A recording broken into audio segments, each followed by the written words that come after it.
নবম pay scale জানুয়ারিতে কার্যকর, আর যমুনার বৈঠকে চূড়ান্ত সিদ্ধান্ত ঘোষণা। তো দর্শক, নবম পে স্কেলের আজকের সর্বশেষ গুরুত্বপূর্ণ নিউজটি শেষ পর্যন্ত দেখুন এবং শুরুতেই আমাদের নতুন চ্যানেলটি সাবস্ক্রাইব করে রাখুন পরবর্তীতে নবম পে স্কেলের সকল আপডেট সমূহ সবার আগে পেতে।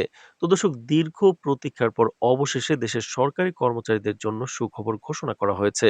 আজ যমুনা ভবনে অনুষ্ঠিত বিশেষ বৈঠকে দেশের উচ্চপদস্থ অর্থ ও প্রশাসনিক কর্মকর্তারা মিলিত হয়ে নবম পে স্কেল কার্যকর করার বিষয়ে চূড়ান্ত সিদ্ধান্ত গ্রহণ করেছেন। বৈঠক শেষে প্রধান উপদেষ্টা এক জরুরি সংবাদ ব্রিফিংয়ে সাংবাদিকদেরকে জানান, এই নবম পে স্কেল আগামী জানুয়ারি মাস থেকে সরকারি কর্মচারীদের জন্য প্রযোজ্য হবে।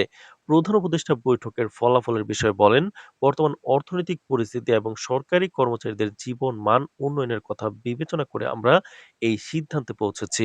নতুন পে স্কেল বাস্তবায়নের জন্য বিস্তারিত পরিকল্পনা করা হয়েছে এবং সকল সরকারি দপ্তরকে নির্দেশ দেওয়া হয়েছে যেন জানুয়ারির প্রথম সপ্তাহ থেকেই এটি কার্যকর করা যায়। তিনি আরো বলেন, এটি শুধুমাত্র বেতন বৃদ্ধি নয়, বরং কর্মচারীদের আর্থিক নিরাপত্তা ও প্রণোদনা নিশ্চিত করার একটি গুরুত্বপূর্ণ উদ্যোগ। আমরা চাইছি যাতে এই স্কেল সম্পূর্ণ স্বচ্ছভাবে এবং ঝুঁকিমুক্তভাবে বাস্তবায়িত হয়। তো দর্শক, অর্থ উপদেষ্টা বৈঠকের পর সাংবাদিকদেরকে জানান, নবম পে স্কেল কার্যকর হওয়ার পর সরকারি কর্মচারীদের বেতন কাঠামোতে উল্লেখযোগ্য পরিবর্তন আসবে। তিনি বলেন, এই সমন্বয় সরকারি কর্মচারীদের জীবনযাত্রার মান উন্নয়নে গুরুত্বপূর্ণ ভূমিকা রাখবে। ইতিমধ্যে সংশ্লিষ্ট দপ্তরগুলোর সঙ্গে প্রয়োজনীয় সমন্বয় করা হয়েছে যাতে জানুয়ারি থেকে নতুন স্কেল সঠিকভাবে কার্যকর করা হয়। তো দর্শক, ভিডিওটির এই মুহূর্ত পর্যন্ত যারা দেখছেন আমাদের নতুন চ্যানেলটি সাবস্ক্রাইব করে রাখুন পরবর্তীতে নবম পে স্কেলের সকল আপডেট সবার আগে পেতে। তো দর্শক, বৈঠকে অংশগ্রহণকারীরা জানিয়েছেন, নবম পে স্কেল প্রণয়নের প্রক্রিয়ায় বিশেষ গুরুত্ব দেওয়া হয়েছে কর্মচারীদের পারিশ্রমিক বৃদ্ধি, বেতন সমন্বয় এবং অনিয়ম দূরীকরণের বিষয়গুলোতে। এছাড়াও নতুন স্কেল প্রণয়নের সময় আগামী বছরের বাজেটের সঙ্গে সামঞ্জস্য রাখার বিষয়টিও বিশেষভাবে বিবেচনা করা হয়েছে। বিশেষজ্ঞরা মনে করছেন, এই সিদ্ধান্ত সরকারি কর্মচারীদের মধ্যে ইতিবাচক প্রভাব ফেলবে এবং দীর্ঘদিনের অনিশ্চয়তা দূর করে সরকারি সেবার কার্যকারিতা বৃদ্ধি করবে। নতুন পে স্কেল বাস্তবায়নের ফলে সরকারি খাতে কাজের মান এবং কর্মসংস্থানের প্রতি আগ্রহ বৃদ্ধি পাবে। সূত্রের বরাত দিয়ে জানা যায়, নতুন পে স্কেলের আওতায় বিভিন্ন গ্রেডের সরকারি কর্মচারীদের বেতন কাঠামোয় উল্লেখযোগ্য সমন্বয় আনা হয়েছে। এতে কর্মচারীদের জীবনযাত্রার মান উন্নত হবে এবং আর্থিক স্থিতিশীলতা বৃদ্ধি পাবে।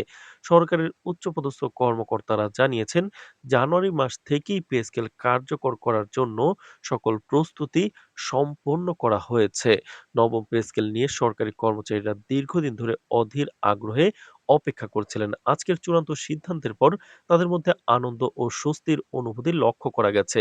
এটি শুধু বেতন বৃদ্ধির বিষয় নয়, বরং সরকারি খাতের স্বচ্ছতা, সেবার মান উন্নয়ন এবং কর্মীদের উৎসাহ বৃদ্ধির ক্ষেত্রে এক গুরুত্বপূর্ণ মাইলফলক। তো দর্শক, ভিডিওটির এই মুহূর্ত পর্যন্ত যারা দেখছেন চ্যানেলটি সাবস্ক্রাইব করে রাখুন পরবর্তীতে নবম পে স্কেলের সকল আপডেট সবার আগে পেতে। প্রধান উপদেষ্টা সংবাদ মাধ্যমকে বলেন, আমরা আশা করছি এই নতুন পে স্কেল সরকারি কর্মচারীদের মধ্যে পেশাগত দায়িত্ববোধ এবং কাজের প্রতি মনোযোগ আরো বৃদ্ধি করবে। এটি সরকারের প্রতি তাদের আস্থা ও অনুগত দৃঢ় করবে। এই সিদ্ধান্তের ফলে জানুয়ারি থেকে সরকারি খাতের কর্মচারীরা নতুন বেতন কাঠামো অনুযায়ী বেতন পাবেন, যা তাদের দৈনন্দিন জীবনের ব্যয় ও আর্থিক পরিকল্পনায় সরাসরি প্রভাব ফেলবে। এছাড়াও এটি দীর্ঘমেয়াদীভাবে সরকারি সেবার মান ও কর্মচারীদের উৎসাহ বৃদ্ধির ক্ষেত্রে ইতিবাচক প্রভাব ফেলার আশা করা হচ্ছে। তো দর্শক, নবম পে স্কেল এবং মহার্ঘ ভাতার সকল গুরুত্বপূর্ণ আপডেট সবার আগে পেতে আমাদের চ্যানেলটি সাবস্ক্রাইব করে রাখুন। আজ এ পর্যন্তই, ধন্যবাদ।